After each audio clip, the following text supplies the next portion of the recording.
Mr. Silent Channel. Kabanata 1381 hanggang 1390. Hindi, masyadong mura tong batang to. At, paano kung hindi niya aminin? Ang pinakaproblemadong bahagi ng plano mo ay ito. Paano ka nakakasigurado na susuko siya? Matigas na sinabi ni Dai Yuner, dahil kilala ko siya. Ang karakter ng ikatlong kapatid na lalaki ay nagpasya na siya ay isang napaka-responsableng tao. Kung hindi, hindi niya magagawa ang hakbang na ito. Kapag ang aking plano ay matagumpay, pagkatapos ay magagalit siya, ngunit walang posibilidad na tanggihan ito. Kahit na mabaygo ito, maaari pa rin niya akong gawing isang maliit na batang babae na may gusto sa kanya. Pumikit si Dai Tianling at kumunat ang noo. Tumayo si Dai Yuner, tumayo at naghintay, na may palihim na liwanag sa kanyang mga mata. Siyempre handa siyang magbayad para sa imperyo, ngunit kung papatayin nito ang 2 ibon sa isang bato, hindi ba mas mabuti? Maya-maya, inunat ni Dai Tianling ang kanyang mga kilay at muling iminulat ang kanyang mga mata. Paano mo gustong gawin? Nagmamadaling sinabi ni Dai Yuner, kailangan ko ang suporta ng Imperial Academy of Sciences.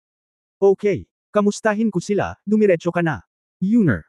Sa puntong ito, tumayo si Dai Tianling at niyakap ang kanyang anak na babae, napapikit ng medyo masakit, ito ay dahil ang aking ama ay walang kakayahan. Ama. Sa madaling araw, nang magising si Tang Wulan mula sa pagmumuni-muni, nakaramdam siya ng kaginhawaan. Siguro dahil pressure-free at magaan ang loob ng mga tao, hindi na niya kailangan pang makisali sa paghaharap ng 5 Diyos. Ngayon ay masasabing pinakamadaling oras mula noong dumating sa Star Luo Empire. Hindi siya nag-alala na magbago ang isip ng Imperial Royal Family, na nauugnay sa kaligtasan ng Qing Luo Empire. Hanggat na kumpleto niya ang transaksyong ito, maaari na siyang magretiro at bumalik sa Federation sa pagkakataong ito. Ang nakangiting Dao Luo ay patuloy na haharapin ang iba pang bagay. Pagkatapos ng kahapon ng gabi ng karnabal, maraming mga disipulo ng Tang Sect ang natutulog pa rin sa oras na ito, at ang punong tanggapan ay tila napakatahimik. Nang dumating si Tang Wulan para kumain sa cafeteria, wala masyadong tao. Ngunit lahat ng nakakita sa kanya ay may ekspresyon ng paggalang sa kanilang mga mukha. Pagkatapos ng almusal, nagkusa na si Smiling Face Dao Luo na hanapin siya, at nang makita niya si Tang Wulan, na napakasigla, hindi niya maiwasang magpakita ng tame time ng ngiti. Nakipag-ugnayan na ang Sect Master sa imperyo. Pumunta tayo at direktang makipagkalakalan ngayon.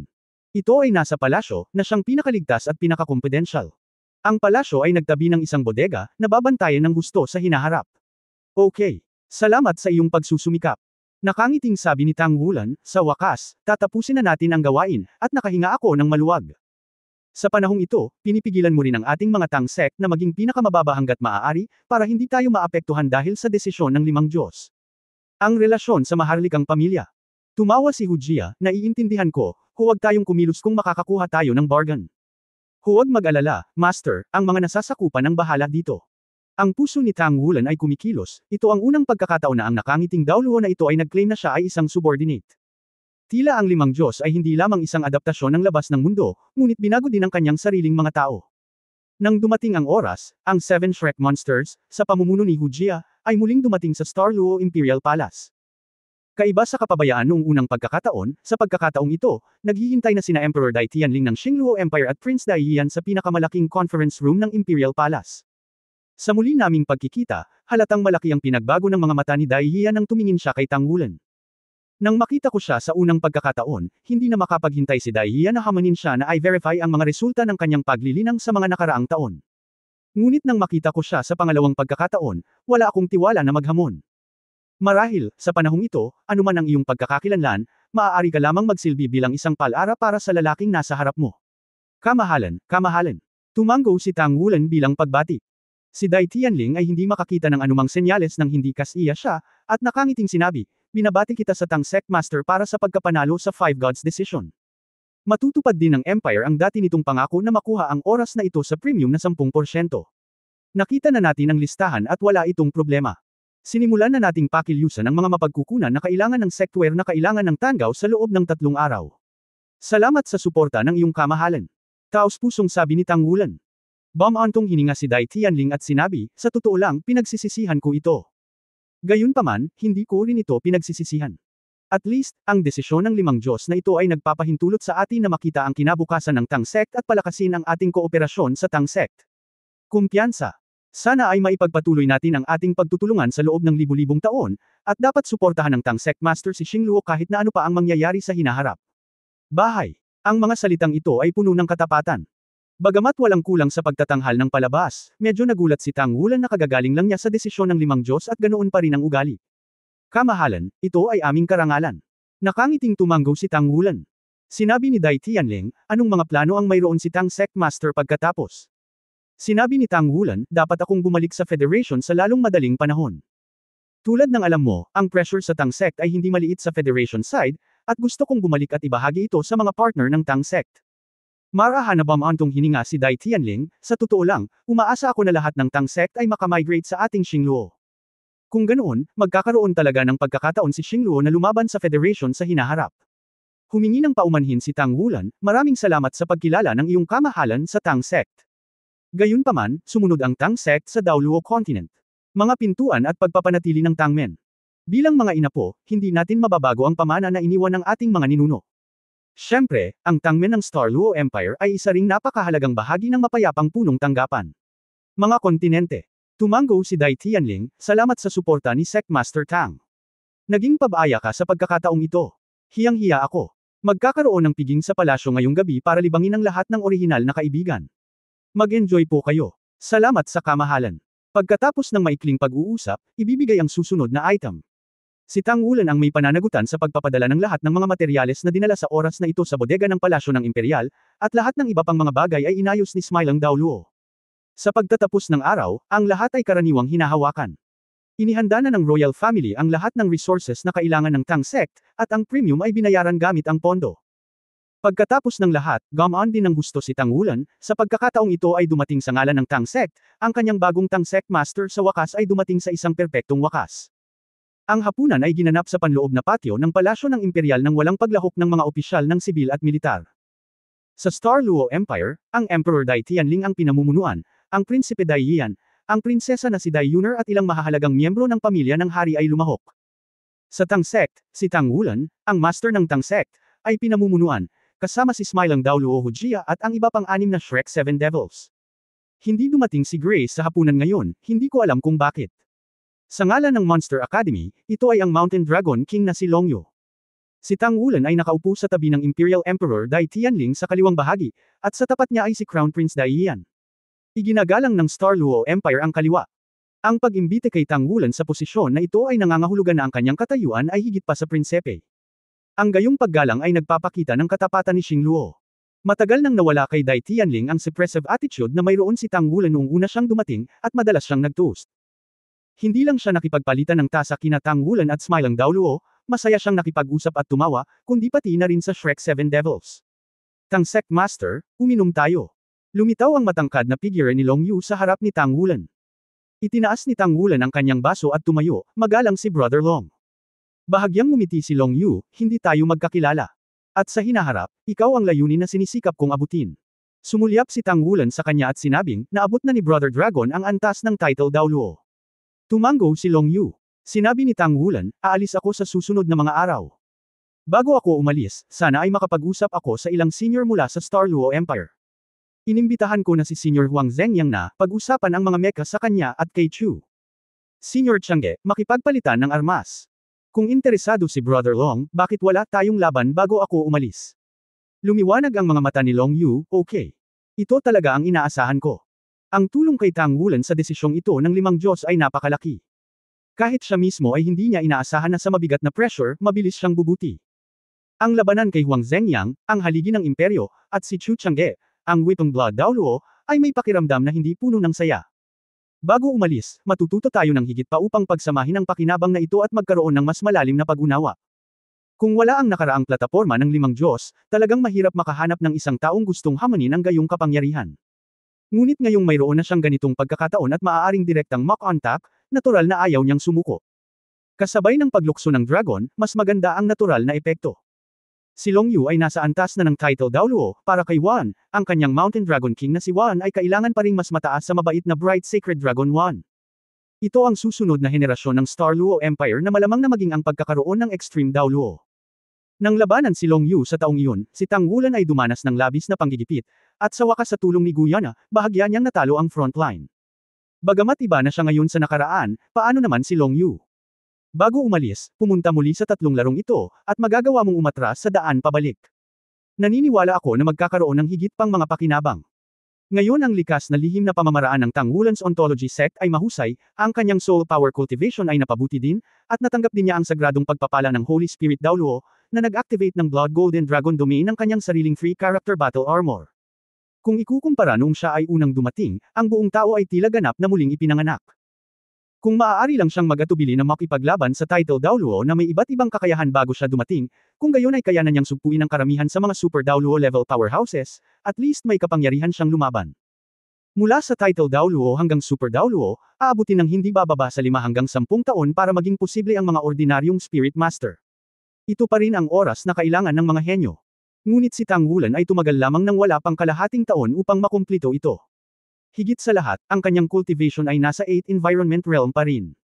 Pagkatapos niyang maabot ang title Daoluo level, magkakaroon ng leap forward improvement. Sa pagbabalik, nagplano na si Tang Wulan, magsisimula siya ng serye ng mga talakayan kasama ang kanyang mga kaibigan sa dagat. Pinagbubuti niya ang kanyang sarili sa ilalim ng pressure, kaya ang parehong paraan ay maaari ding gamitin sa kanyang mga kasosyo, at siya ang nagsisilbing pressure na ito. Mayroong 2 hanggang 3 buwan para sa paglalakbay pabalik, na sapat na oras. Siyempre, hindi niya sinabi sa kanyang mga kaibigan ang tungkol sa mabuting balita, upang hindi maapektuhan ang kanilang kasalukuyang kalagayan. Ininom ni Long Yu at Tang Wulan ang bawat isa at gumawa ng appointment. Pagkatapos uminom ng 3 rounds, nang maisip ni Tang Wulan na malapit nang matapos ang piging ngayon, tumayo si Dai Yuner, na nakaupo sa tapat na laging nakatitig sa kanya ang mga mata.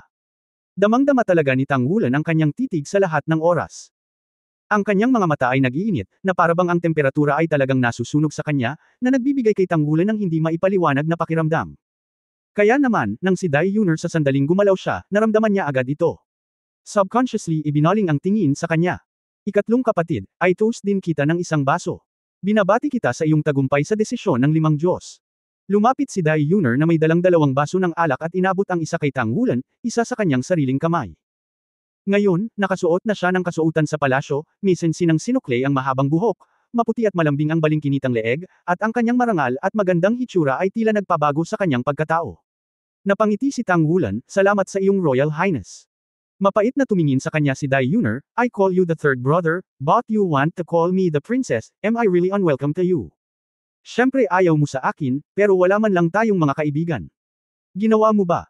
Paumanhin, Yuner, hindi ko sinasadya iyon. Ako lang. Si Tang Wulan, na hindi magbabago ng kulay kahit na sa harap ng libu-libong tropa at 5 Diyos, ay medyo masikip sa oras na ito. Para kay Dai Yuner, nakaramdam siya ng guilt sa kanyang puso. Si Dai Yuner ay palaging napakabuti sa kanya, at matagal nang nagpahayag ng pagmamahal sa kanya. Isang batang babae na may kagalang-galang na katayuan, bilang ang pinakamamahal na prinsesa ng Emperor ng Starluo Empire, dapat ay mayroon siyang pagmamalaki. Ngunit 2 beses siyang tinanggihan ni Tang Wulan, at ang pangalawang pagkakataon ay nasa Starluo Imperial Palace. May isip ang epekto sa kanya. Sa pagtingin sa malalaking magagandang mata ni Dai Yuner, talagang hindi alam ni Tang Wulan kung ano ang gagawin. Well, basta payag kang tawagin akong Yuner. Pangatlong kapatid, baka magpaalam na tayo ngayon, at sa araw na hindi na tayo magkikita, ay toast ka ni Yuner ng isang baso at batiin ka ng magandang hangin at magandang paglalakbay sa libu-libong milya. Gaya ng sinabi niya, itinaas niya ang baso ng alak sa kanyang kamay. Nang makitang hindi siya gaanong nagsalita, nakahinga ng maluwag si Tang Wulan. Sabay-sabay niyang nararamdaman ang hindi kalayuan. Tiningnan siya ng kanyang Royal Highness na si Dai Yian na may masamang mga mata. Naiintindihan niya ng buo ang damdamin ni Dai Yian. Kung ang ate niya ay tinanggihan ng iba, natatakot ako na matagal na siyang natukso. At si Dai Yian ay walang gustong gawin sa kanya, hindi niya lang siya kayang talunin. Pagkatapos inumin ang alak sa tasa, hindi na nagsalita si Dai Yuner, ngunit gusto ni Tang Wulan na yumuko ng bahagya at magsagawa ng karaniwang court etiquette bago bumalik sa kanyang lugar na nakakunot. Mula sa sandaling ito, hindi na muling nahulog ang kanyang mga mata kay Tang Wulan. Tila pagkatapos ng baso ng alak na iyon, ang lahat ay matatapos, at ito rin ang magwawakas sa nakaraan. Medyo natigilan si Tang Wulan, ngunit medyo nakarelax din. Tahimik na pagpalain ng prinsesa sa aking puso. Mukhang nasa mataas na mood si Dai Tianling ngayon. Sa pagtatapos ng imperial na emperador, ang kanyang katawan ay nanginginig ng kaunti. Tang Sect Master, punta ka dito ngayon, hindi maganda ang hospitality. Hoy! Sana manatili ka sa Xingluo. Tang Sect Master, hey! Matapos ang ilang magkakasunod na buntong hininga, nagmamadaling tinulungan ng prinsipe na si Dai Yian ang kanyang ama, na halatang lasing, sa labas, at ang piging ay naging matagumpay na natapos. Nakangiting lumapit si Daoluo Hujia sa tabi ni Tang Wulan at ngumiti at sinabing, Sect Master, sa pagkakataong ito maaari kang ituring na tapos na at nagretiro na. Fair na rin. Tumango si Tang Wulan, at bumangon ang lahat, medyo lasing pagkatapos uminom. Habang naglalakad palabas ng gate ng palasyo, umiihip ang malamig na simoy ng hangin sa gabi, hindi masabi na komportable. Isang malabong ngiti din ang sumili sa kanyang mukha. Tumingin si Tang Wulan sa mabituing kalangitan, ang kanyang mga mata ay kumikinang na parang mga bituin. Dumating na ang eksklusibong sasakyan ng Tangmen. Sumakay sina Tang Wulan at Hu Jia sa isang kotse, at sumakay ang kanilang mga partner sa dalawa pang kotse. Ang tatlong pinahaba na Tangmen Soul-guided na sasakyan ay dahan-daang umalis sa palasyo at nagtungo sa punong tanggapan ng Tangmen. Maggagabi na sa oras na ito, at maraming tindahan sa kalye ang nagsara.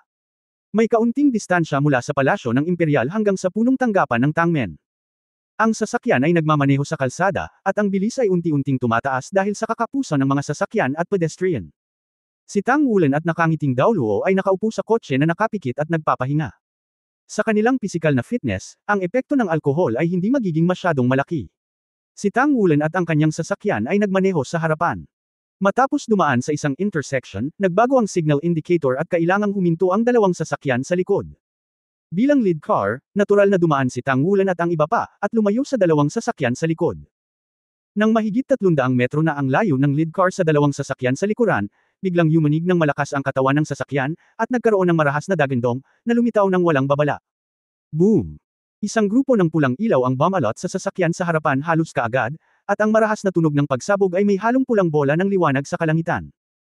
Ang mga nakapaligid na malalaking gusali ay gumuho sa marahas na pagsabog, at ang nakakatakot na shockwave ay halos basagin ang salamin ng lahat ng mga bahay sa loob ng isang radius na daan-daang metro. Sa ilang sandali, ang dagandong na ito ay parang gumising sa buong lungsod, at tumunog ang nakakatalim na alarma. Hindi ko alam kung kailan naging kulay abo ang langit, sumasalamin sa pulang ilaw, kulay abong kumakalat, sumasakop pababa, at lahat ng tunog ay tila nawala sa ilalim ng kulay abong takip. Ang marahas na tunog ng pagsabog ay hindi kumalat ng mas malayo, at sa ilalim ng kulay abong rendering, ang buong mundo ay naging kulay abo. Ang lupa ay nanginginig at ang lupa ay gamulong, isa-isa. Ang mga baluktot na figure ay nagsimulang lumitaw mula sa lupa, na umuuga sa lahat ng direksyon. Mayroong hindi mabilang na mga skeleton, zombie, at ilang kakaibang nilalang. Lahat sila ay nababalot ng kulay abo, ngunit wala pang isang minuto, tila ang maunlad na Starluo City na ito ay naging dead zone. Pangkalahatan. Maging ang bowl ang apoy na sumabog, pagkatapos hawakan ng kulay abo, ay ginawang iisang kulay, at lahat ng mga pagsabog ay nawala sa susunod na sandali. Ang dalawang sasakyan sa likod ay agad na sinalubong ng mga kulay abong kakaibang nilalang, na direktang tinakpan sila. Sa harap, ang mga kakaibang undead na nilalang na iyon ay naghiwalay sa mga gilid, na nagpapakita ng isang daanan. Isang figure ang lumitaw sa dulo ng daanan, dahan-daang naglalakad patungo sa direksyon kung saan sumabog ang unang sasakyan. Parang hindi naman siya mabilis maglakad pero sobrang ritmo niya pero hindi nagtagal ay narating na niya ang pinangyarihan ng pagsabog. Siya ay may kulay abong baluti at kulay abong balabal, ang baluti ay malinaw na kristal, na sumasalamin sa kakaibang liwanag, at ang kanyang hitsura ay sobrang gwapo at maganda. Ang mahaba niyang itim na buhok ay nakakalat sa likod ng kanyang ulo, ngunit ang kanyang mukha ay maputi, walang bakas ng dugo, na medyo tila-tila pinagdaanan ang kanyang gwapong mukha. Sa kanyang kanang kamay, hawak niya ang isang slender cross sword. Tulad ng baluti sa kanyang katawan, ang krus na espada mismo ay kulay abo at transparent, na may bahagyang kulay abo na manipis na ulap na nagbabadya dito. Walang helmet ang kanyang baluti, ngunit may kulay abong kristal sa kanyang noo. Ang kristal ay hugis diamante na may hindi mabilang na mga facet na nagpaparefract ng liwanag. Kahit anong tingin mo dito, hindi siya mukhang tao, pero mas parang Diyos ng kamatayan mula sa underworld. Sa isang gray na rapier sa kanyang kamay, ang bowl ang apoy sa kanyang harapan ay nahati sa dalawa sa isang iglap. Bahagyang kumunat ang mga kilay ni Junksho, at bamantong hininga siya, lumabas ka. Isinilang na muli sa underworld. Kumalat agad ang mga kumpol ng kulay abong apoy na ang kanyang katawan ng sentro. Ang lahat ng kakaibang nilalang ay biglang napuno ng apoy, at ang buong kulay abong mundo ay napuno ng kakaibang aura sa isang iglap. Buhay ka pa, Pluto Dao Luo Halosa. Nakangiti ang mahinang boses ni Dao Luo, at pagkatapos, ang malaking gininto ang figure ay bumulaga mula sa sumabog na bowl ang apoy, na umabot sa taas na 100 metro sa isang kisap mata. Umayos ang kanyang tiyan, at ang kanyang buong katawan ay ginto. Totoong katawan. Walang pakialam na sinabi ni Harosa, ikaw Junior, karapat-dapat ding banggitin ang pangalan ko. Habang nagsasalita, marahan niyang ibinaba ang rapier sa kanyang kamay patungo sa nakangiting Dao Luo Hujia, at isang magaan na talim na namumula sa kulay abong apoy ay agad na dumating sa harap ni Hujia. Ang light blade ay hindi malaki, kumpara sa malaking katawan ni Hujia na 100 metro ang taas, ito ay wala talaga. Ngunit si Hujia ay hindi nang ahas na tiisin ito, ang kanyang katawan ay umatras na parang kidlat, at ang kanyang mukha ay naging mas lamambot. Habang ang kanyang mga kamay ay nakadikit sa kanyang harapan, ang kanyang malaking tiyan ay biglang tumayo, at ang kulay abong talam ng liwanag ay tahimik na nawala. Ngunit si Hujia ay agad na natatakpan ng isang layer ng kulay abu, ang kanyang pagkawala ng kulay ay nagbago na parang multo, at ang kanyang figure ay sumabog. Nagamit na niya ang kanyang pinakamalakas na ginintoang tiyan upang labanan ang pag-atake ng kalaban, ngunit pagkatapos ng banggaan, naramdaman niyang bumagsak ang kanyang sigla, at konserbatibong tinansya na siya ay mawawala ng buhay ng hindi bababa sa 2 taon. Anong kakila-kilabot na kapangyarihan ito? Sikat talaga yung nasa harap ko. O ito ay kilalang kilala. Si Pluto Dao Luo Halosa, ang totoong peak power, ay sumikat bago si Qingtian Dao Luo Yunming. Nang sumikat si Yunming, ang Pluto Dao Luo na ito ay nawala. Kung hindi dahil sa kanyang Underworld Rebirth Domain, talagang hindi makikilala ni Hujia ang isang ito. Sa edad ni Hujia, ngayon lang niya narinig ang alamat na ito. Sinabi ni Halosa na siya ay isang junior at hindi nagkamali. Sa mga tuntunin ng seniority, si Halosa ay hindi bababa sa 2 henerasyon na mas matanda kaysa kay Hujia. Mukha lang siyang 30 tao, ngunit kahit hindi siya 200 taong gulang, siya ay hindi bababa sa 170 taong gulang. Isa talagang matandang halimaw. Ang Pluto Dao Luo Halosa ay sinasabing ipinanganak sa isang maliit na lungsod sa Dao Luo Federation. Sinasabing noong siya ay ipinanganak, ang kanyang katawan ay nabahira ng maruruming bagay, at siya ay ganap na puti nang siya ay ipinanganak, walang bahid ng dugo. At kulay abo ang mga mata. Ang gayong kakaibang hitsura ay naging sanhi ng kanyang pamilya na puno ng takot, at direkta nila siyang iniwan. Ngunit napakatibay ng sigla ni Halosa. Siya ay nailigtas at ipinadala sa ampunan. Ngunit dahil sa kakaibang hitsura nito, hindi pa rin ito tinatanggap ng outside world. Buti na lang at napakaganda ng itsura niya, maliban sa kulay ng balat at mata, walang espesyal. Siya ay 6 na taong gulang lamang sa ampunan. Nang walang anumang ritual, nagising ang kanyang martial soul. At kapag ang kanyang espiritu ay gumising mula sa araw na ito ay nagsimula, ito ay tiyak na magdadala ng kapahamakan sa mundong ito. Sa paggising ng espiritu, ginaisang din niya ang isang kaharian, na siyang kaharian ng muling pagsilang sa ilalim ng mundo na lumitaw sa harap ni Smiling Dao Luo sa sandaling ito. Nang lumitaw ang kanyang nasasakupan, hindi ito malakas sa oras na iyon, ngunit ang 12 mandirigma ng kalansay ay lumitaw din sa parehong oras, at ang 12 mandirigma ng kalansay na iyon ay marahas na pumatay ng mga tao at minasacre ang buong bahay ampunan. At ang mga bata at gurong ito sa ampunan ang naging unang sakripisyo sa kaharian ng muling pagsilang sa ilalim ng mundo. Ang kanilang laman at dugo ay nilamon ng Underworld Rebirth Realm, na naging kapangyarihan ni Halosa, na nagbigay daan sa kanya upang makumplito ang pagbabago ng kanyang likas na kapangyarihan ng kaluluwa. Natigilan si Halosa ng mga oras na iyon, at hindi niya alam ang nangyari. Gayunpaman, pagkatapos nito, naramdaman niya ang kapangyarihan, isang malakas na puwersa. Siya ay namuhay sa pag-iisa mula noong siya ay bata, at ang kanyang pagkatao ay hindi maaraw. At ang pagmamasid sa mga karaniwang kinukutya ang kanyang sarili o hindi pinapansin silang lahat ay namatay, isang uri ng halos baluktot na kasiyahan ang nabuo sa kanyang murang puso. Kaya naglakad na siya palabas ng orphanage. Noong panahong iyon, bata pa siya, walang takot, at hindi alam kung ano ang takot. Umaasa na lang siya na mas lumakas ang kasiyahan sa kanyang puso.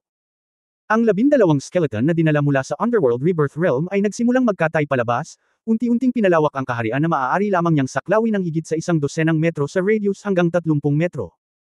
Sa oras na ito, sa wakas ay dumating ang hukbo ng depensa ng lungsod, tinitingnan ang malaimpyernong eksena, kaagad na tinuturing siyang masamang bata, at walang pag-aalinlangan, natalo ang kanyang 12 kalansay sa lugar, at binaril siya sa lugar.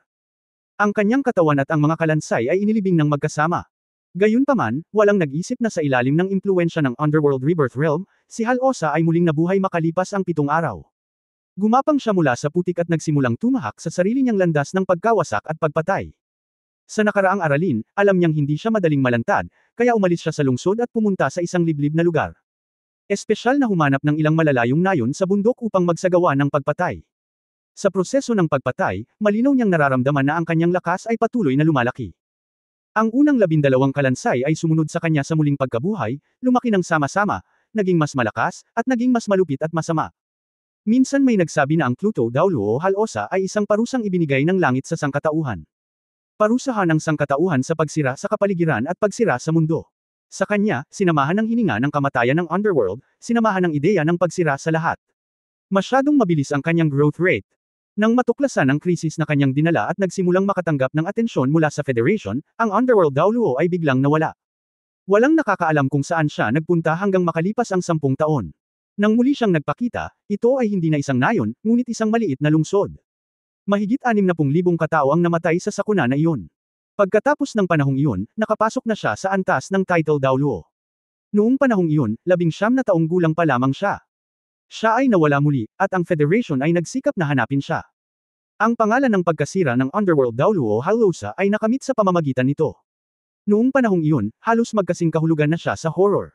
Hindi siya madalas na lumitaw, at isang beses lamang lumitaw sa loob ng 5 hanggang 10 taon, ngunit sa tuwing siya ay lilito, ito ay tiyak na may kasamang teroristang pagpatay. Sa makatuwid, mayroon din siyang palayaw noong panahong iyon, na tinatawag na Grey Terror. Grey Horror Halosa.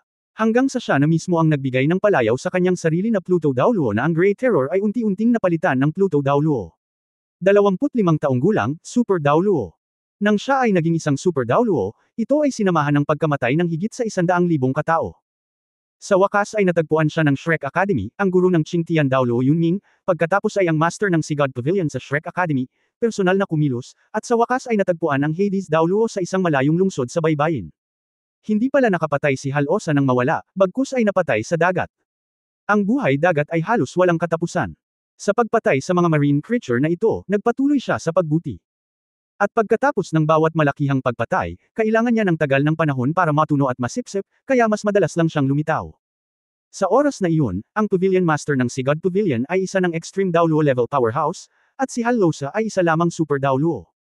Ngunit ang huling resulta ay si Halosa ay malubhang nasugatan at nakatakas. Sa oras na iyon, siya ay nasugatan sa kanyang pinanggalingan, ngunit ang Pavilion ng Sigad Pavilion ay bahagyang nasugatan, at hinulaan niya na ang Underworld King na si Dauluo Halosa ay hindi mamamatay, at maaari siyang bumalik sa malapit na hinaharap. Sa Shrek Academy, palaging may wanted warrant para sa Pluto Dauluo na ito. Ang sinumang powerhouse ng Shrek Academy na makakahanap ng kanyang bakas ay dapat magulat sa Academy sa lalong madaling panahon, at ang Academy ay hindi magsisikap na patayin siya. Ang huling pagkakataon na lumitaw si Pluto Dauluo Halosa ay sa Shrek Academy. Sa oras na iyon, nakamit niya ang Extreme Dauluo at pumunta sa pintuan upang maghayganti. Ang Pluto Dauluo lang talaga ang naglakas loob na pumunta sa Shrek Academy para maghayganti. Lubhang naninibugho ang kalaban nang magkita siya, at nakipaglaban siya sa Pavilion Master ng Sigad Pavilion. Sa huli, ito ay magkabilang dulo. Ngunit ang mapanirang kapangyarihan ng isang ito ay talagang napakalakas. Sa oras na iyon, ang Dragon Emperor Dauluo Longyeo, at ang nakaraang henerasyon ng Spirit Spreading Pagoda Master ay magkasamang kumilos upang patayin siya sa kalangitan sa itaas ng Shrek Academy. Mula noon, tuluyan nang nawala si Pluto Dauluo Halosa. At ito ay 100 taon na ang nakalipas. Ngunit ang Pavilion Master ng Sigad Pavilion noong panahong iyon ay naramdaman na si Halosa ay hindi ganoon kadaling mamatay, at na-activate din niya ang Shrek Academy at ang kapangyarihan ng Spirit Spreading Pagoda upang hanapin ang anumang bakas na may kaugnayan sa kanya, ngunit wala siyang nakitang anumang bakas.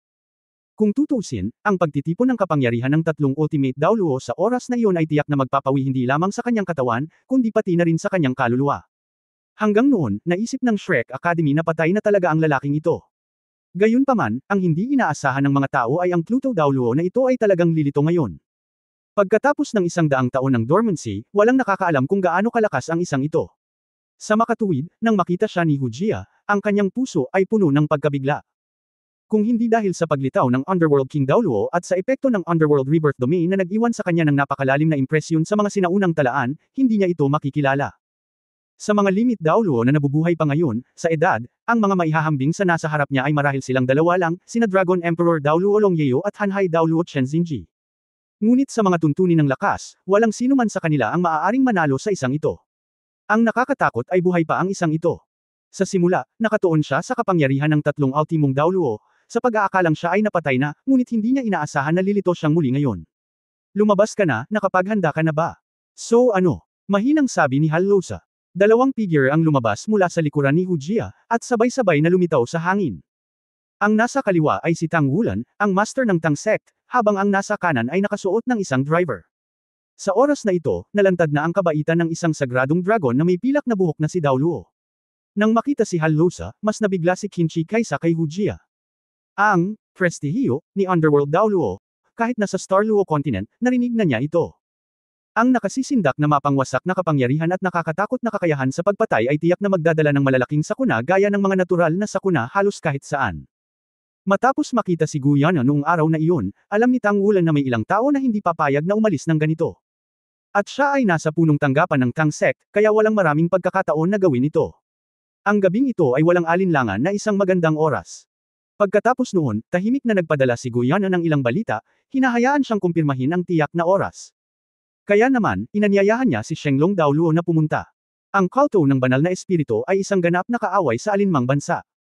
Ang kabaitan ay hindi lumitaw sa piging, ngunit nagbalat kayo bilang tsuper ng Tang sect.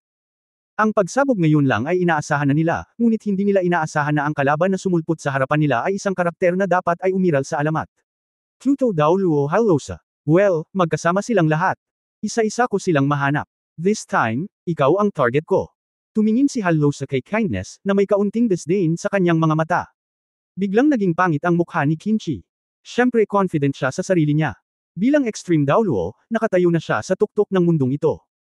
Gayunpaman, dahil lamang siya ay isang powerhouse sa limitasyon ng antas ng Dao Luo, mas alam niya na pagkatapos maabot ang antas na ito, magkakaroon pa rin ng mga gaps sa Spirit Master. Kung hindi, walang titulo ng unang tao ni Qingtian Dao Luo Yunming. Walang alinlangan na ang Pluto Dao Luo, na naging sikat sa loob ng 100 taon, ay talagang ang pinakamataas na pag-iral sa antas ng limit Dao Luo. Sa one-on-one na sitwasyon, mahirap talagang sabihin kung sino man sa Spirit Master World ang maaaring maging kalaban niya. Marahil, nang muling nabuhay si Qingtian Dao Luo, nagkaroon ng pag-asa. Pagkatapos ay hayaan mo akong makita kung gaano kalakas ang Pluto Dao Luo, na naging sikat sa loob ng 100 taon. Umalis si Grace sa hangin, at ang puting dragon ay agad na lumitaw sa kanyang likuran, na may kaunting liwanag na sumasalamin, at ang kawalan ay namuo. Sa pagharap sa Underworld King na si Dao Luo, hindi siya nang ahas na magkaroon ng kahit kaunting reserbasyon, at ginamit ang kanyang 4 na character na battle armor sa sandaling siya ay umakyat. Sumangot ng masama si Halosa, ikaw ang bahala. Habang nagsasalita, pinitik niya ang mahabang espada sa kanyang kamay, at isang malinaw na kristal na kulay abong liwanag ng espada ang lumutang, walang bahid ng paputok, at dumiretso sa dibdib ni NC. Bagamat nakatingin lang si Tang Wulan sa isang tabi, malinaw niyang nararamdaman na nang lumitaw ang liwanag ng espada na ito, isang kakaibang lamig ang agad na sumalakay sa kanyang katawan. Ito ay hindi isang tunay na mababang temperatura, ngunit isang mapagkukunan ng ang malalim na ginaw sa mga buto, na parang ang buong kaluluwa ay malapit ng magyelo. Ang mga mata ni NC ay nagniningning, ang walang kapantay na sagradong sandata ng labanan ng dragon ay natakpan, at ang malalaking puting dragon ay biglang umangat sa kalangitan. Iyon ang kanyang sagradong kaharian ng dragon, at libu-libong dragon ang lumilipad. Ang bawat malaking puting dragon ay kumikislap na may malakas at walang katulad na banal na liwanag, at isang napakalakas na sagradong aura, na agad na pinigilan ang maraming kulay abong nakapalibot dito.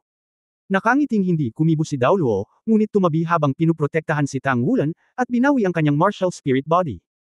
Napansin lamang ni Tang Wulan sa oras na ito na ang mukha ni Smiling Dao Luo ay medyo mapatla, at ito ay nasa panloob na pinsala. Okay ka lang ba? Nagmamadaling tanong ni Tang Wulan. Kumunot ang noo ni Hujia, at same time na sinabi, napakalakas. Ang kanyang kapangyarihan ay tila na sublimate sa ibang antas, na hindi pagmamayari ng anumang extreme Dao Luo na nakaontak ko. Ang orihinal na antas ng limitasyon ay maaaring umabot sa ganoong antas. Paano kung ito ay one-on-one, natatakot ako na hindi ako magtatagal ng 10 minuto sa kanyang mga kamay. Huminga ng malalim si Tang Wulan. Dapat mong malaman na si Hujia, bilang isang level 98 Super Dao Luo, ay halos nalinang sa sukdulan sa ibaba ng limit Dao Luo. Nakatagpo na rin ni Tang Wulan ang mga powerhouse ng Holy Spirit Cult noon, kabilang ang Dark Phoenix, Dark Bell, at ang Dark Gorfin na sumumpa at pumatay sa kanyang mga magulang sa ere. Ang tatlong iyon ay isa sa 4 na makalangit na hari na itinuro ng banal na espiritu. Bagamat makapangyarihan sila, hindi pa rin sila maintindihan. Ngunit ang Pluto Dao Luo sa kanyang harapan ay nagbigay sa kanya ng isang pakiramdam na lampas sa kanyang ketulusan, na parabang ang kanyang kapangyarihan ay wala na sa saklaw ng mundong ito. Hindi kaya isa na siyang kabiguan sa antas ng Diyos. Ang 98th level na si Super Dao Luo ay nasugatan sa isang galaw, may isip kung gaano kalakas ang isang ito.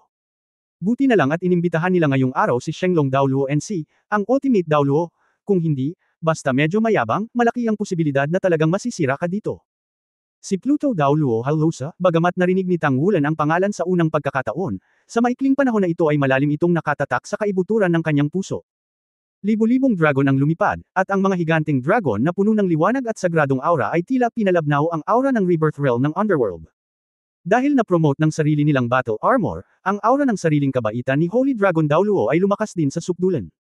Malinaw na naramdaman ni Tang Wulan na ang kaharian na ginamit ni Qinzi sa panahong ito ay mas malakas kaysa noong nakikipaglaban siya sa kanya noong araw na iyon. Walang alinlangan, si Qinzi ay maawin mula sa kanyang mga nasasakupan sa labanan ng 5 Diyos noong araw na iyon, kaya hindi niya talaga siya nasaktan. Sa nararamdamang ito, hindi niya maiwasang makaramdam ng kaunting hiya. Kung ang kabaitan ay dumating at lumabas ng lahat, marahil ay wala siyang pagkakataon na gisingin ang kaharian ng dugong gininto ang dragon. Anong kabulastugan para manalo? Gamit ang isang daliri sa kawalan, isang malinaw na puting liwanag ang agad na sumalubong sa kulay abong liwanag ng espada. Ang kinang sa langit ay biglang lumabo, na may magiliw na ungol, ang kanyang katawan ay umindayog sa hangin, ngunit si Haluosa, ang Underworld King Daoluo, ay nanatiling hindi gumagalaw, na may tanging panunuya sa kanyang mukha. Sa sandaling ito, ang kulay abong mundo sa paligid nito ay parang kumukulong tubig, at ang malalaking buto ay dahan-daang nag-drill out.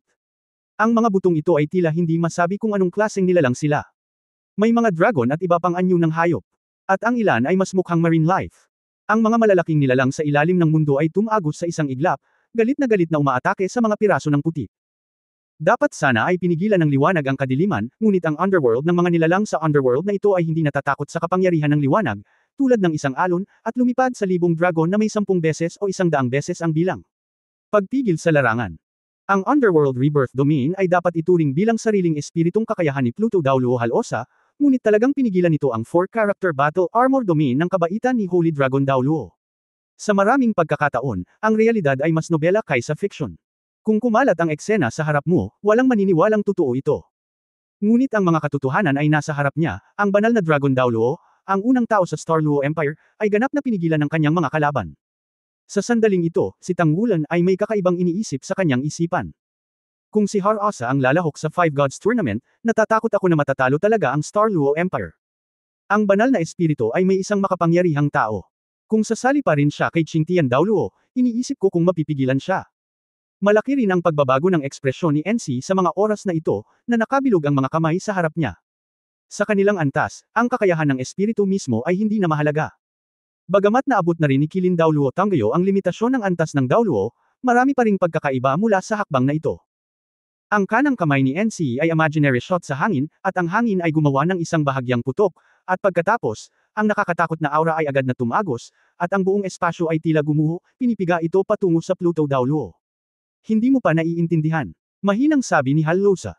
Siya ay gumawa ng isang maliit na hakbang pasulong, at ang kanyang buong katawan ay agad na naging kristal, ang nakakompress na espasyo ay natural na nawasak sa kanyang harapan, at ang lahat ng kulay abo na nakapalibot sa kanya ay biglang bumangon sa sandaling ito. Nagsimulang sumigaw ang mga puting liwanag na sagradong dragon sa libong dragon, ang kanilang mga ilusyon na katawan ay tila may laman at dugo, sila ay pinupunit ng ligaw ng mga nilalang ng underworld, at sila ay namamatay na. Biglang nagbago ang kabaitan, ikaw, naabot mo na ba ang antas na iyon? Bahagyang sinabi ni Haluosa, kung hindi dahil dito, paano ako makakasama sa banal na espiritu? Isang bangkos ng mga langgam. Para lang maalis ang kasinungalingan at panatilihin ang katotohanan. 50 taon pa lang ang nakalipas, nahiwalay ako sa pag-asa sa pagpatay para maipan ang antas na ito. Nang marinig ang 4 na salitang, alisin ang mali at panatilihin ang katotohanan, muling nagbago ang kanyang magiliw na ekspresyon, ngunit sa pagkakataong ito siya ay nabigla at natigilan. At may pakiramdam ng biglaang pagliliwanag. Magandang alisin ang kasinungalingan at panatilihin ang katotohanan. Huminga ng malalim si Qingqi at tumingin ng malalim kay Haluosa. Kung gusto mo, pwede ka rin sumama sa amin. Sa pagkakaalam ko, at least kami ang pinakamalapit sa paghabol sa level na iyon. Kahit na, minsan na kaming sumubok. Bagamat nabigo kami, mayroon kaming sapat na karanasan. Sa hinaharap, malamang na mabutas namin ang huling layer. Mahinang sabi ni Haluosa. Ang unang reaksyon ni Qingqi ay ang pagpintig. Matapos maabot ang kanyang antas, kakaunti na lamang ang mga bagay na makakaakit sa kanya, ngunit walang duda na ang sinabi ni Haluosa ang pinakakaakit-akit sa kanya. Sa sandaling ito, biglang, isang kakaibang pakiramdam ng kamahalan ang dumating mula sa likuran, at sa marilag na hiningang iyon, nagkaroon ng malakas na pagkabigla na agad na nanag sa kanyang isipan ang kabaitan. Nagising siya sa isang iglap, at the same time ay nabigla.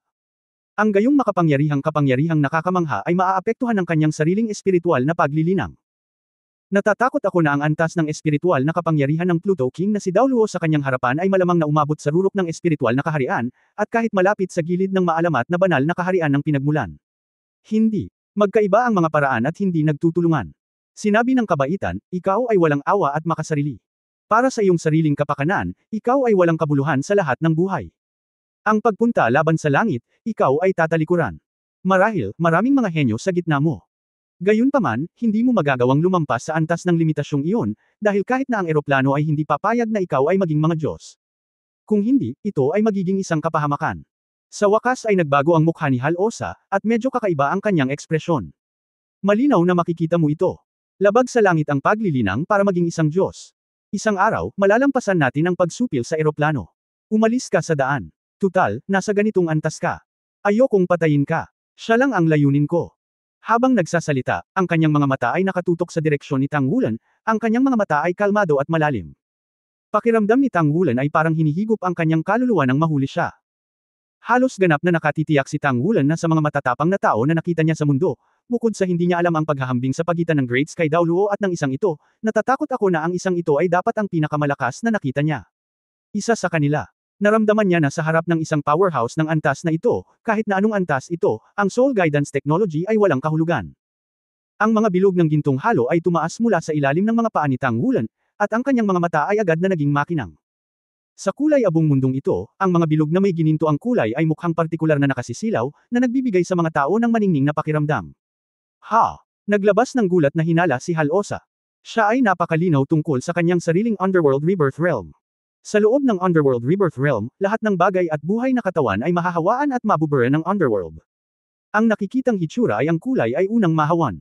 Tulad ni Hujia sa antas ng Super Daoluo, isang layer ng kulay abong daloy ng hangin ang nabuhos sa kanyang katawan sa oras na ito. Kahit noong ginamit ang gininto ang tiyan noon, mayroon ding kulay abong suson sa ibabaw ng gininto ang tiyan. Ganoon din sa kabaitan. Gayunpaman, nang lumitaw ang gintong halo sa katawan ni Tang Wulan, ang malinaw niyang nakita ay ang makikinang na ginto, ang ginto na hindi pinamumugaran ng anumang kulay abo. Sa sumunod na sandali, nakakita siya ng halo, isang gintong halo sa paanan ni Tang Wulan. Isang mabangis na dagandong ng dragon ang tumunog, at sa harap ni Tang Wulan, lumitaw ang isang malaking ilaw at anino ng ulo ng gininto ang dragon, sumisigaw hanggang sa langit.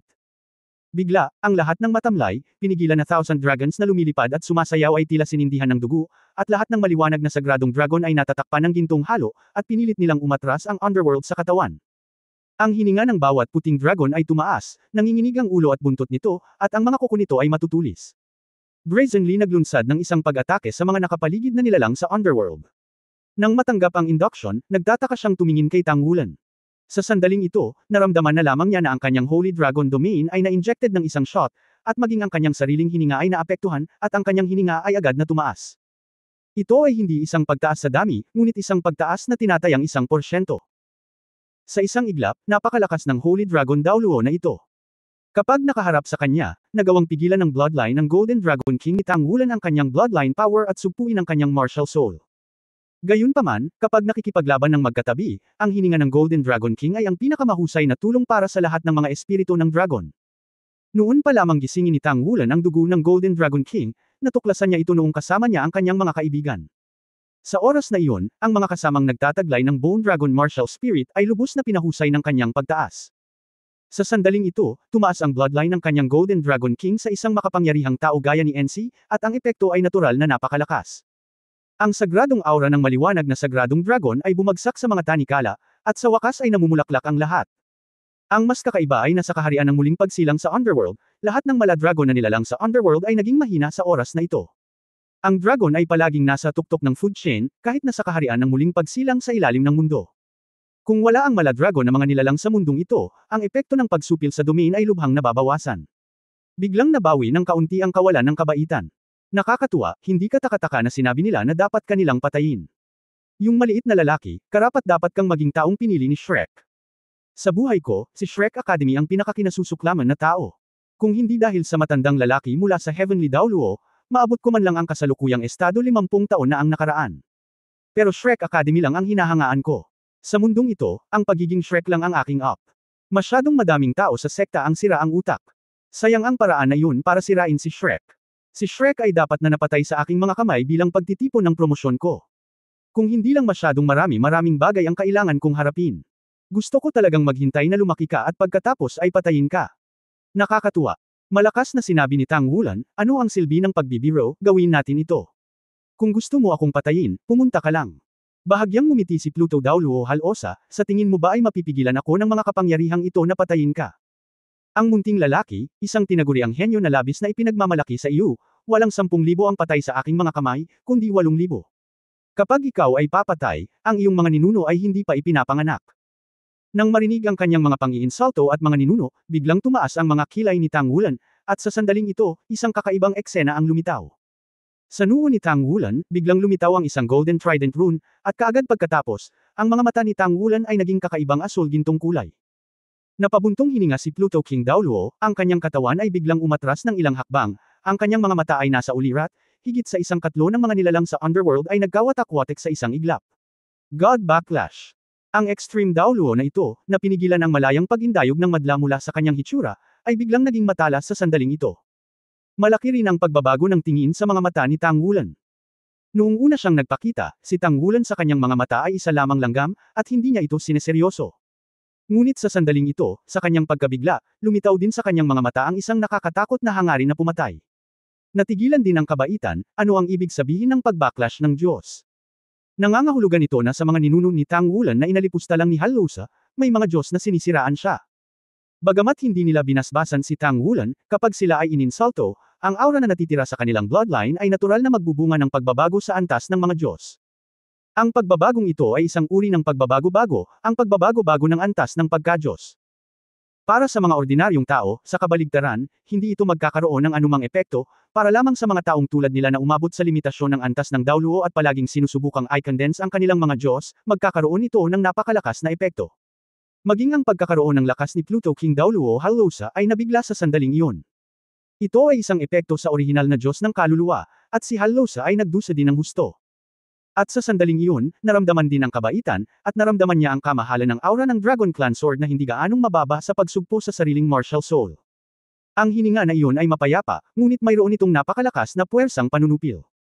Ang higit na ikinagulat ng Extreme Daoluo ay hindi ganoon kadaling lumitaw ang Godhead Backlash na ito. Ang mga tao na nagiging mga Diyos ay likas na magkakaroon ng mga supling, ngunit ang dugo ng mga supling ay patuloy na lalabnaw sa bawat henerasyon, at sa huli, ito ay halos hindi marinig.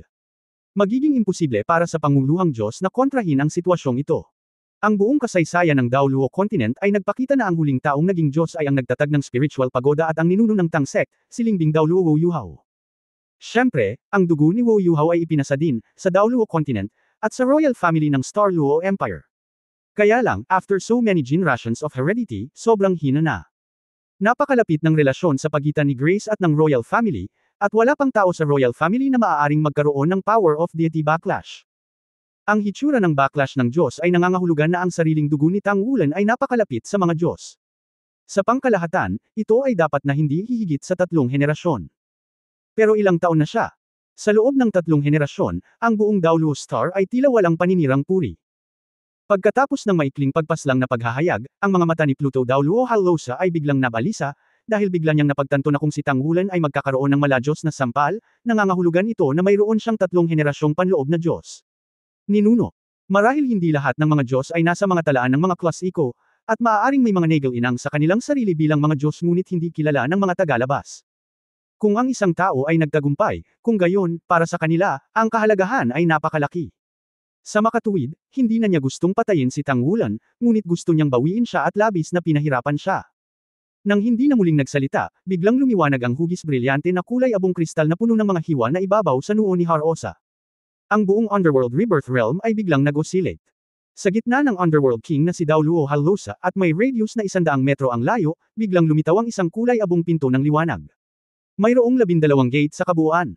Nang bumukas ang 12 pinto, tila nagyelo ang buong espasyo, at maging ang cultivation base ng NC ay mapurol.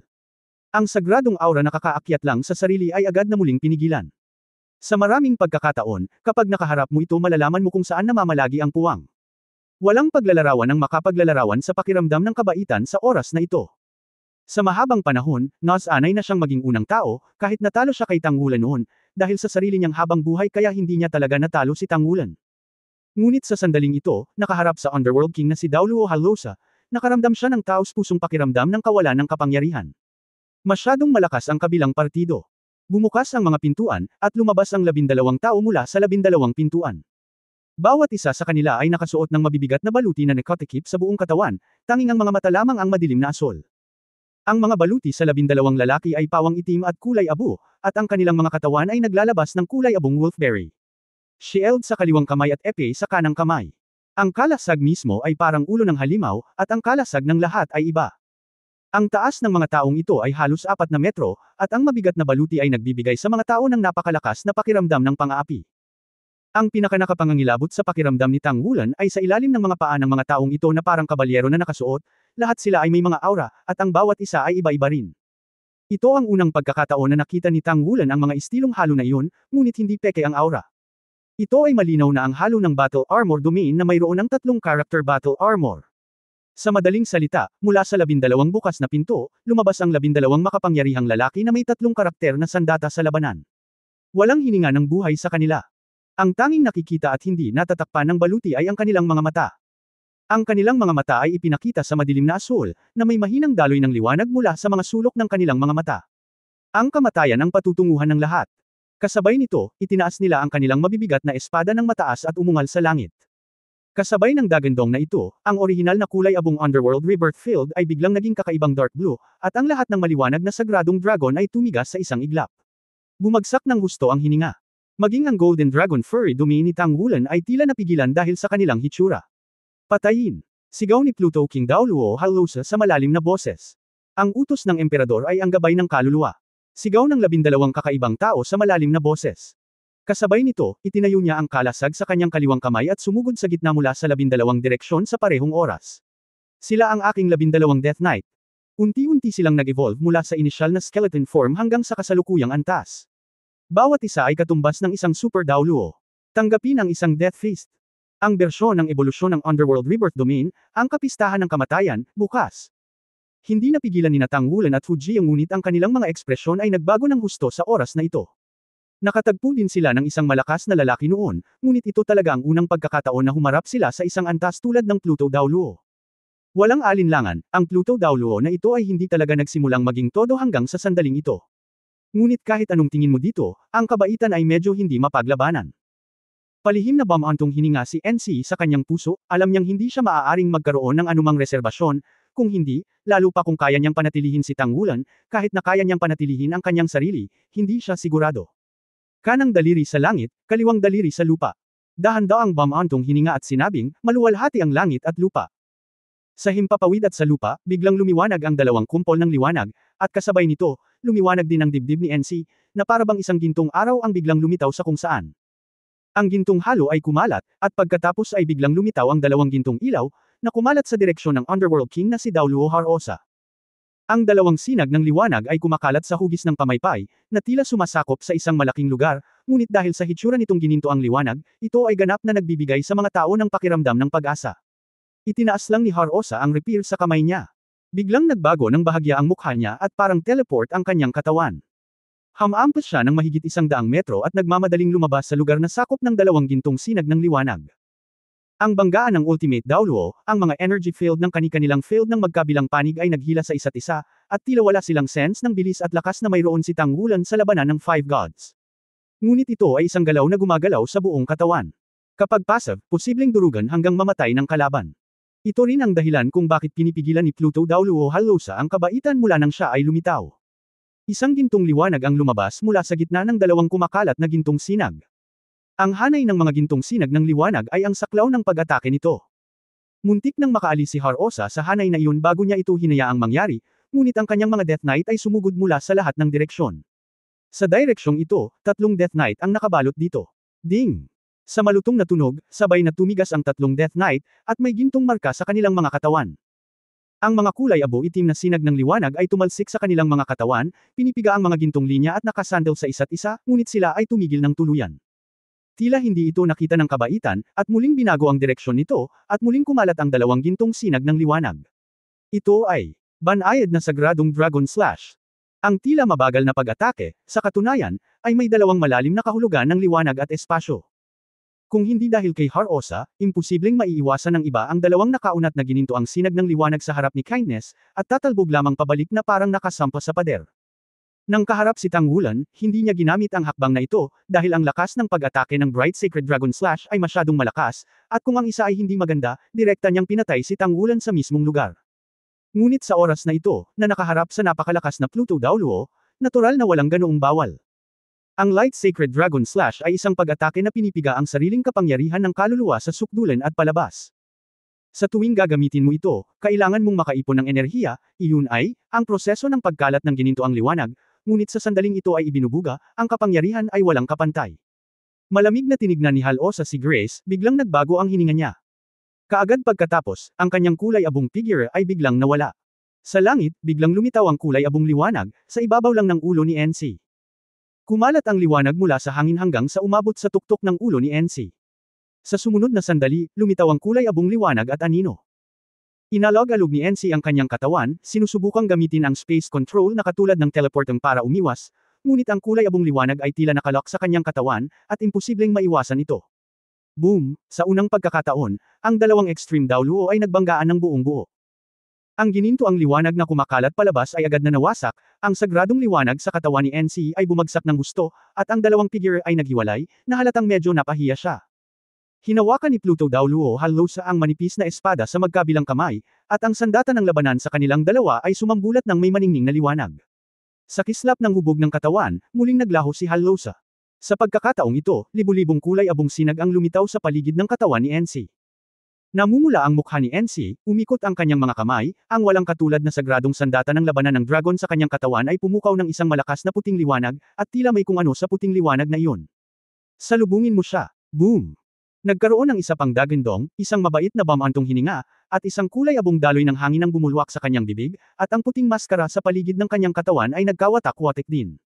Ngunit nang lumitaw si Pluto Daoluo Halosa sa hindi kalayuan, medyo pangit ang kanyang mukha. Backlash. Ang tunay na essence ng battle armor mo ay backlash. Magiliw na ngumiti ng walang pakialam, bumalik ka sa kabilang katawan sa kabilang paraan. Matagal ko nang ginawa ito ng buong lakas, kaya na-pressure ako. Halika, hayaan mo akong magpatuloy sa pag-aaral. Habang nagsasalita, itinaas niya ang kanang kamay, na parang may bitbit na mabigat na bagay, dahan-dahan at mataimtim. Ang daliri ay dahan-daang itinuro pasulong, at isang gintong glow ang bumaril kaagad. Ang lahat ng mga higanteng dragon sa Sacred Dragon Domain ay gumawa ng nakakabinging dagandong ng dragon.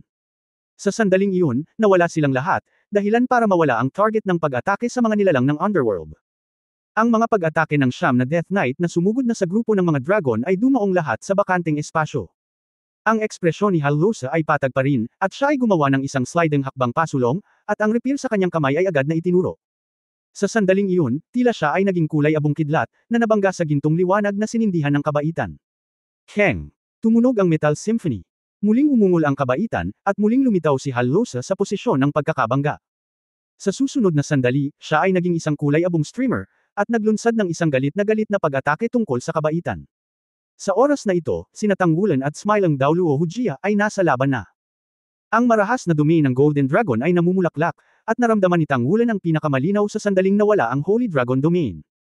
Hindi dahil nawala ang domain, ngunit ang kapangyarihan ng domain ay hiniram ng Holy Dragon Daoluo sa isang iglap.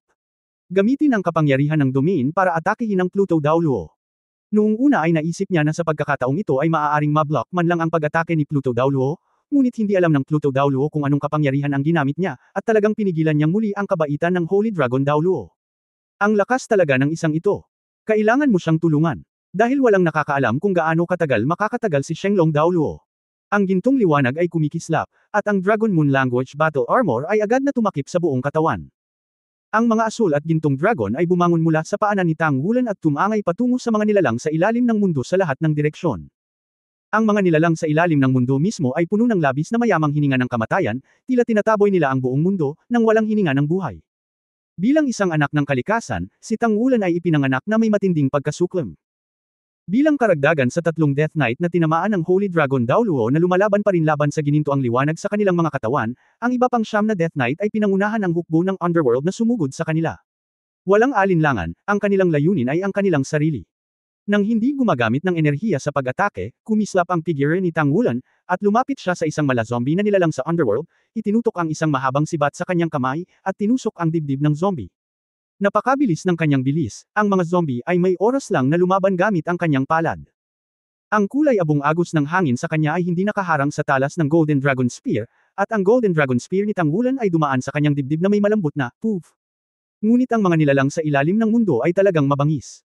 Sa halip na huminto, pinilit nilang pasulong, pinayagan ang gintong sibat ng dragon na tumagos sa kanyang katawan habang pinipisil ito patungo kay Tangwulan. Tahimik na naramdaman ni Tangwulan ang pagbabago, biglang gumalaw ang kanyang mga kilay, at isang ngiti ang lumitaw sa mga sulok ng kanyang bibig. Mabisa. Ang paglunok ng Golden Dragon Spear ay mabisa din sa mga nilalang sa ilalim ng mundo. Para siyang nilalang sa kailaliman sa eroplanong kalaliman. Habang umuusad ang zombie, unti-unting nagwatek-watek ang katawan nito, naging fly ash, at nawala. At ang isang bakas nito ay hindi masyadong malakas, at ang enerhiya pagkatapos ng pagsala ay bumuhos din sa katawan ni Tangwulan. Ang enerhiya ng Underworld ay walang hininga ng buhay, ngunit ito rin ay isang uri ng enerhiya, ibang anyo lamang ng enerhiya. Sa pagtuklas na ito, hindi napigilan ni Tang Wulan na mapasigla ang kanyang espiritu. Sa ganitong paraan, ang Underworld Rebirth Domain ay, sa isang kahulugan, ng sarili nitong tonic. Ang gintong sibat ng dragon sa kanyang kamay ay agad na naging 1,000 sinag ng liwanag, na tumatakip sa mga nilalang sa ilalim ng mundo sa paligid niya. Halos lahat ng nilalang sa Underworld ay may ilang likas na kakayahan sa pakikipaglaban sa panahon ng kanilang buhay. Matapos mabunyagan ng Underworld aura ng Underworld King Daoluo, sumailalim sila sa isang tiyak na mutation. Sa kanila, ang pinakamakapangyarihan ay walang alinlangan ang 12 Death Knight, ngunit karamihan sa mga cultivation base ay hindi maabot ang antas ng title Daoluo. Kaya lang, ang Underworld aura mismo ay sapat na malakas upang makagawa ng napakalaking pagtaas sa kanila. Kaya't mayroon silang napakalakas na kapangyarihan, ngunit wala silang karunungan.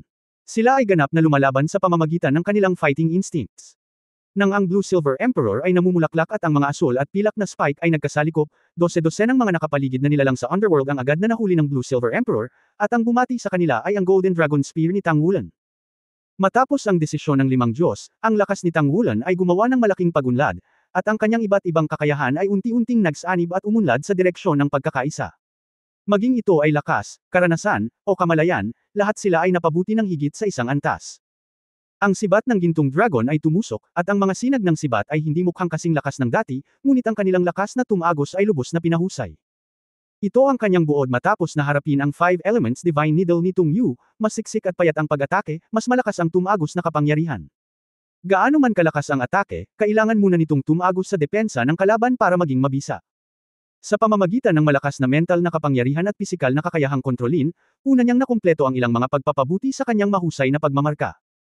Sa oras na ito, ang liwanag ng sibat ay umaalingaw at madaling tumagos sa mga depensa ng nakapalibot na mga nilalang sa ilalim ng mundo, na tumusok sa kanilang mga katawan at buto.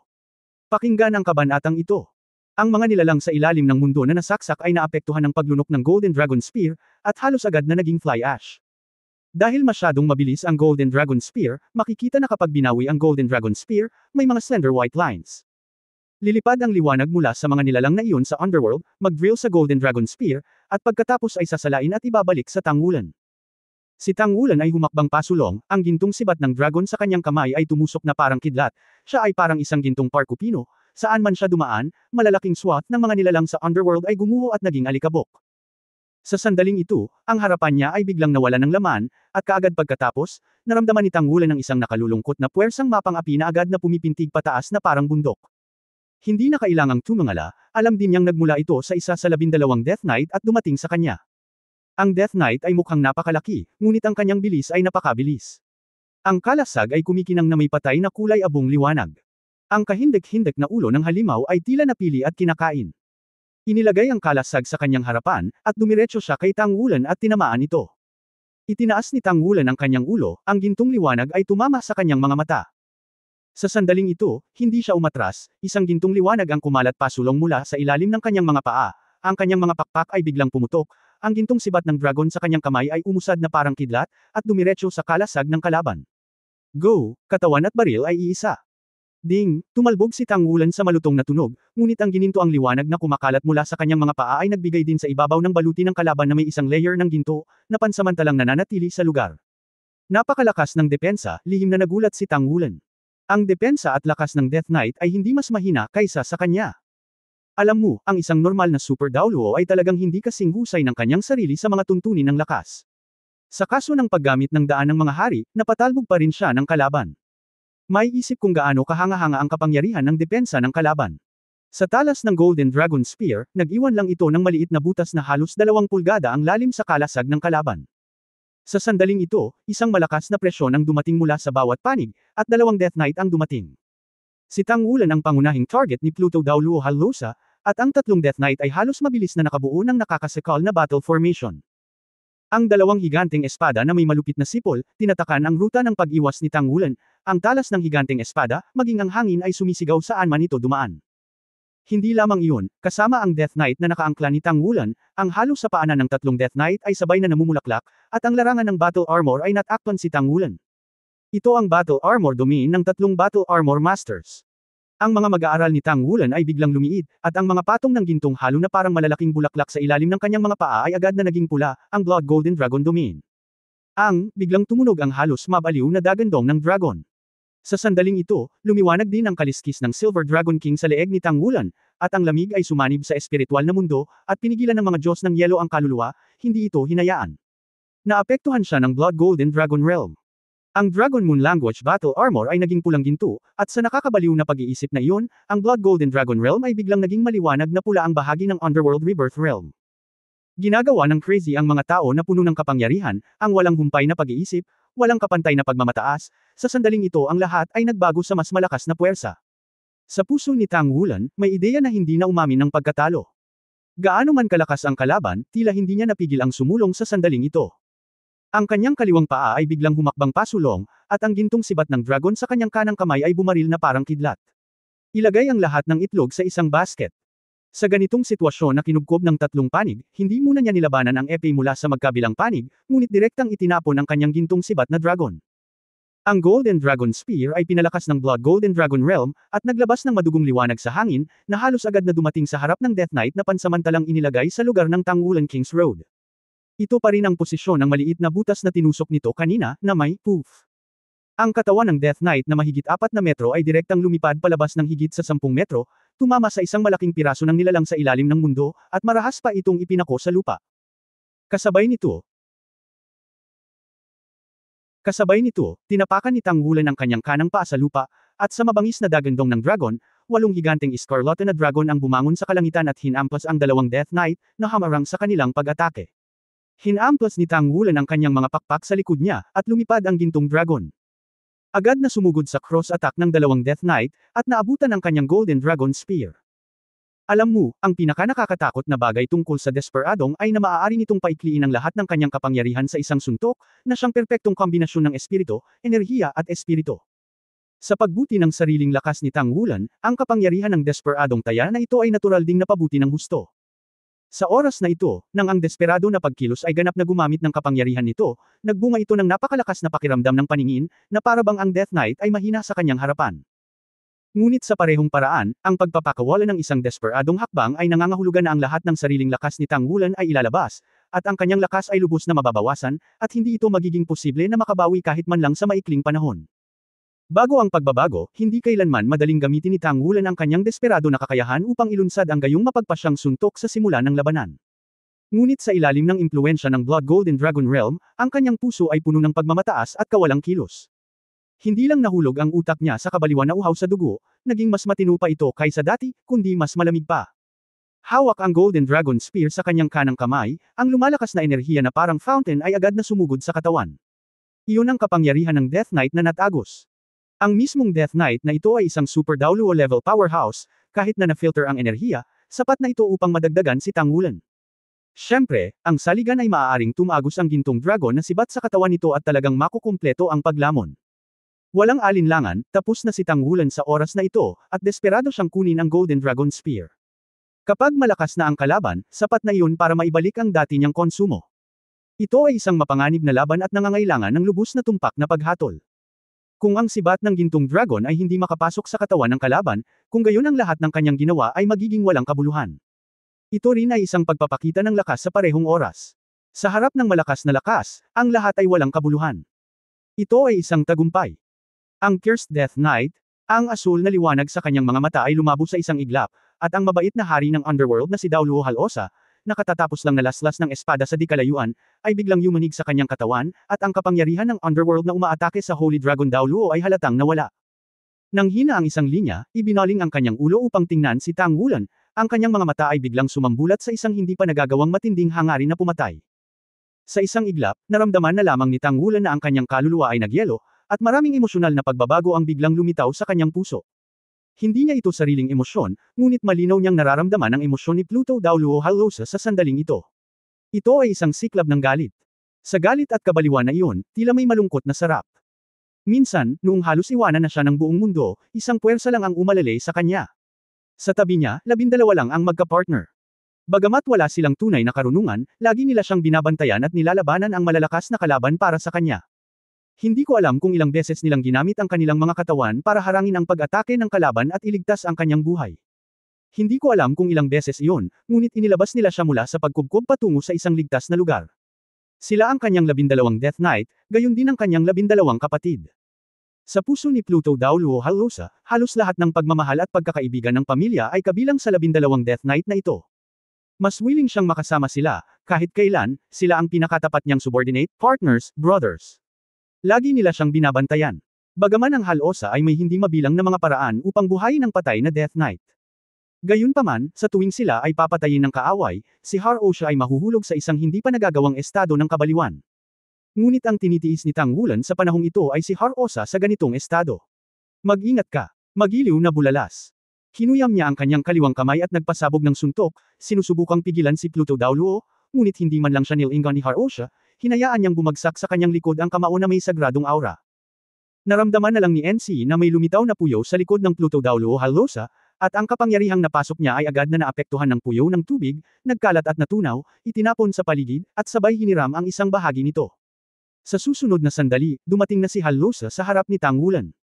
Masyadong mabilis ang bilis na ito, halos sa sandaling naramdaman ni Tang Wulan ang kanyang kaluluwa na parang isang eye seller, dumating na si Halosa sa kanyang harapan. Ang manipis na espada ay direktang nakatutok sa puso ni Tang Wulan, at sa pamamagitan lamang ng pagpatay sa kanya mapapawi ang galit sa puso ni Underworld King Daoluo. Ang kanyang espada ay hindi bahagi ng martial spirit, hindi rin ito bahagi ng battle armor, ngunit isang Diyos level na sandata na nilikha niya gamit ang kanyang sariling cultivation base pagkatapos ng hindi mabilang na mga taon ng cultivation. Ang pangalan ay Arya ng Underworld. Ang Arya ng Underworld ay maaaring pakilyusan ng kanyang sariling kapangyarihan ng Underworld, isama sa kaharian ng Underworld Rebirth, at agarang gabayan ng buong kaharian upang pagpalain ang sarili nito. Sa sandaling sinaksak ng kanta ng Underworld, agad itong nag-transform sa isang nilalang sa ilalim ng mundo.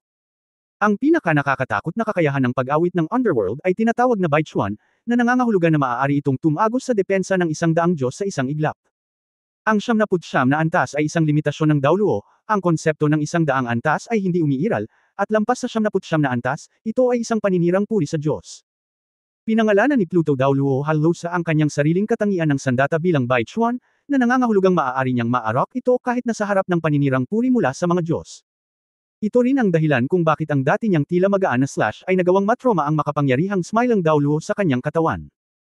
Bihira siyang gumamit ng mga tinek, dahil sa tuwing siya ay gumagamit ng mga tinek, iyon ang sandali kung kailan ang Arya ng Underworld ay sumabog na may pinakamalakas na lakas ng pag-atake.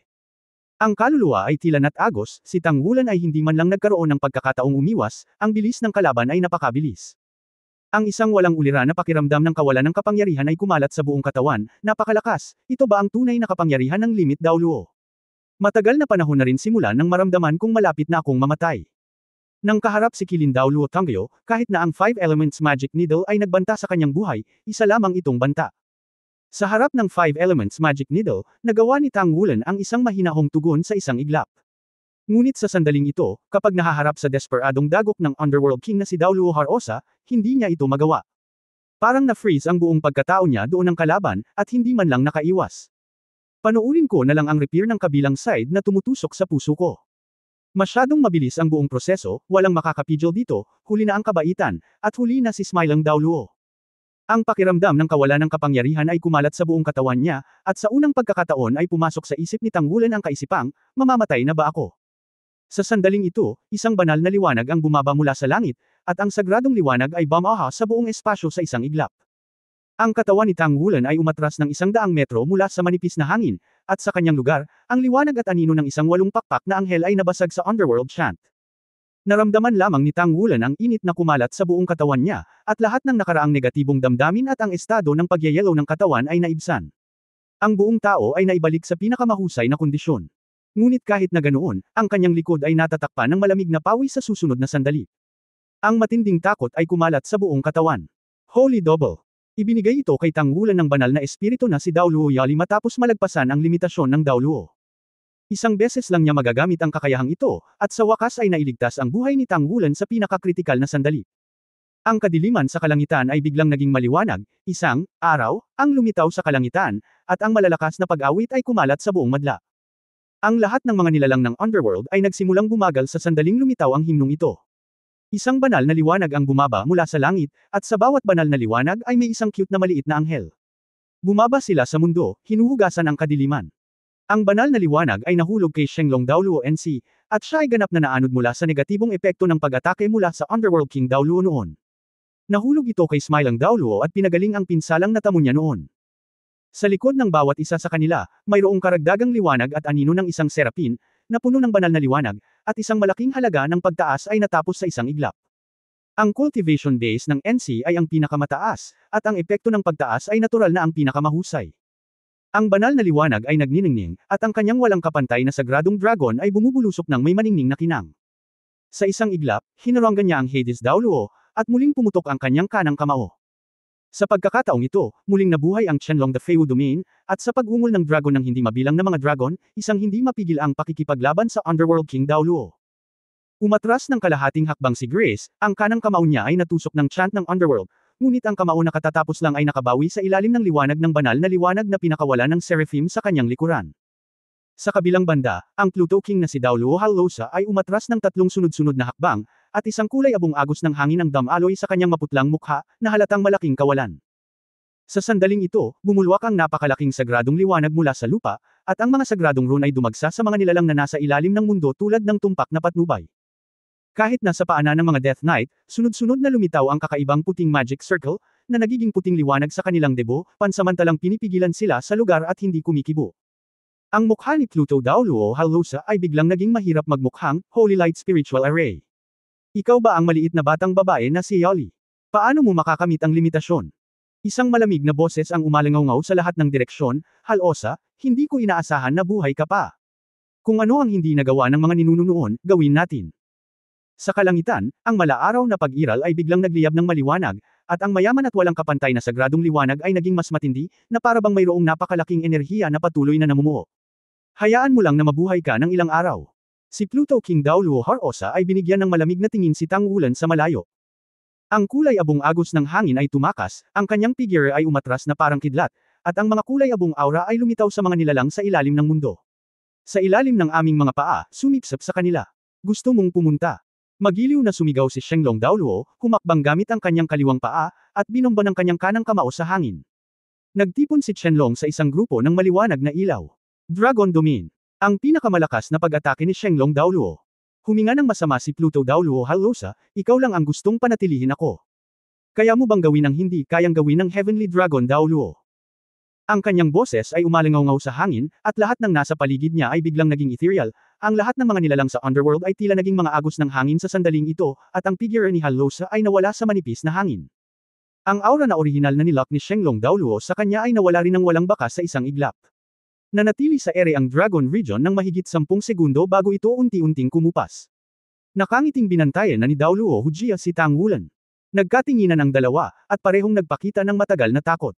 Huwag pag-usapan ng tungkol kay Tang Wulan, ito ang unang pagkakataon na kahit si Smiling Daoluo ay nakakita ng isang pag-iral tulad ng ka-level ni Hallosa. Isang banal na liwanag ang bumaba mula sa langit at damapo sa tabi ni Tang Wulan. Marahan niyang tinapik-tapik ang kanyang mga dibdib, natatakot talaga ako hanggang sa mamatay. Kung hindi dahil sa mga sagradong pagpapala sa iyo noon, mahihirapan ako ngayon. Guro, hindi ba ang banal na espiritu Daoluo Yoli? Ang dahilan kung bakit ang banal na pagpapala ay isa pang buhay, hindi lamang maaaring palitan ang kamatayan sa isang iglap, ngunit maibalik din si Tang Wulan sa kanyang pinakamahusay na kalagayan. Higit sa lahat, maaari niyang agad na may teleport ang Holy Spirit Daoluo sa kanyang tabi upang matiyak ang kanyang kaligtasan sa pag-follow up. Pakinggan ang kabanatang ito. Nay, buti na lang andito ka. Kung hindi, delikado talaga ngayon. Nabawi na ni Tang Wulan ang kanyang kalmado sa oras na ito. Lumakad din si Qianlong Daoluo NC sa oras na ito, nang makita ang presyon, isang kislap ng kinang ang sumilay sa kanyang mga mata. Malinaw pa rin niyang naalala na maraming taon na ang nakalilipas, nang magkusa siyang hamonin ang alamat, minsan ay nakilala niya ang lalaking nasa harapan niya. Siya ay kaakit-akit noon, ngunit sa sandaling ito, pagkatapos ng maraming taon, hindi pa rin siya nagbabago, mas mature na alindog lamang. Sa kabilang banda, siya ay matanda na at hindi karapat-dapat. Salamat sa tulong ng banal na espiritu, ngunit binabati rin kita sa iyong pagsulong sa limitasyon. Mabait at taos-pusong sabi. Kung ang banal na espiritong si Daoluo ay hindi nagpakita sa oras ngayon, magiging napakahirap na panatilihin si Tang Wulan kahit na ito ay pag-concentrate ng kapangyarihan niya, Hujia at Tang Wulan. Si Pluto Daoluo Hallosa ay hindi lamang makapangyarihan, ngunit ang kanyang mga kakayahan ay puno ng lahat ng uri ng misteryo, at hindi siya maaaring bantayan. Ang bilis ay hindi kung ano ang pinakamahusay na kimchi, at mayroon pa ring puwang sa pagitan ng kanyang paglilinang at Hallosa. Kung magpapatuloy ito, talagang mapanganib si Tang Wulan. At narito ang Star Luo City, ang kabisera ng Star Luo Empire. Nanalo lang si Tang Wulan sa tagumpay ng 5 Diyos. Kung dito namatay ang Tang Sect Master, talagang tatalo ng Star Luo Empire sa Yellow River. Hindi ko ito labhan.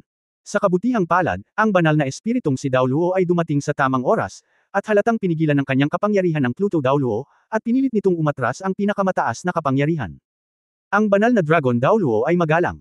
Tumango si Yali sa kanya, pero halatang alienated ang ugali nito. Para dito, wala siyang magandang impression. Sa sandaling ito, ang ibang mga tao ng Shrek 7 Devils ay nagmamadaling tumakbo, at ang lahat ay mukhang medyo napahiya. Boss, okay ka lang ba? Ngayon lang tayo kinubkob ng maraming halimaw. Kung hindi tayo napaghandaan, magulo talaga. Ayos lang ako, huwag kang mag-alala. Tumango si Tang Wulan sa kanyang mga kaibigan. Sa ilalim ng escort ni Shenglong Daoluo, ang lahat ay bumalik sa punong tanggapan ng Tangmen. Patuloy silang ipinadala ni NC sa punong tanggapan ng Tang Sect at pagkatapos ay umalis, baka ang Underworld King na si Dao Luo ay pumatay ng isa pang carbine. Orihinal na dahil sa magandang mood ng pagkumpleto ng gawain, pagkatapos ng naturang halo, ito ay nawala. Hiniling ni Tang Wulan sa kanyang mga kaibigan na magpahinga muna, habang siya mismo ay sumunod sa Holy Spirit Dao Luo at dumating sa silid ng Holy Spirit Dao Luo. Nay, buti na lang at dumating ka sa oras, kung hindi, magiging mahirap talaga ngayon. Talagang gamaan ang loob ni Tang Wulan hanggang sa sandaling ito. Ang lahat ay natatakot sa kamatayan, at siya ay walang pagbubukod, lalo na kapag namamatay sa hindi maipaliwanag na sitwasyong ito. Napakaseryoso ng mukha ni Yali, noon pa man ay alam ko na napakalakas ng kabilang partido, ngunit hindi ko akalain na kahit ang Underworld King na si Dao Luo Halosa ay matatengay nila. Naaalala mo pa ba noong dumating ang malaking sakuna? Sa oras na iyon, kailangan mong labanan ang pambobomba mula sa 12 antas ng pagpatay sa Diyos, kundi pati na rin ang mga naka-install na mga bala ng kaluluwang ginagabayan ng mga kaluluwa laban sa mga kabibi na ginagabayan ng mga kaluluwa. Sa kanila, ang kulto ng banal na espiritu ay nagpadala ng pinakamataas na kapangyarihan, naka-level din ngayon ng Pluto, kung hindi, sa lakas ng iyong ninong na si Luo, paanong madaling mahulog sa mga oras na iyon, napakalakas na ng line-up ng kalaban, ngunit hindi ko inaasahan na mayroong lihim na pag-iral tulad ng Underworld na Haring Dao Luo. Sinabi ni Tang Wulan, Nay, tatanungin ko lang sana kayo, sa antas ng limit Dao Luo, marami bang pagkakaiba? Sa tingin ko ay halos wala ng lakas si Shenglong Dao Luo para lumaban sa harap ng Underworld Dao Luo ngayon at napigilan siya. Napakalakas nito. Noong inatake ako ni Hades Dao Luo, hindi ko man lang napigilan. Bakit ganoon? Tumango si Yali at sinabing, panahon na para sabihin sa iyo ang mga lihim na ito sa mataas na antas. Ngunit kaya, ang limitasyon sa antas ng Dao Luo ay nahahati din sa maraming yugto. Ang pagkakaiba sa antas ng paglilinang sa iba't ibang yugto ay medyo malaki din.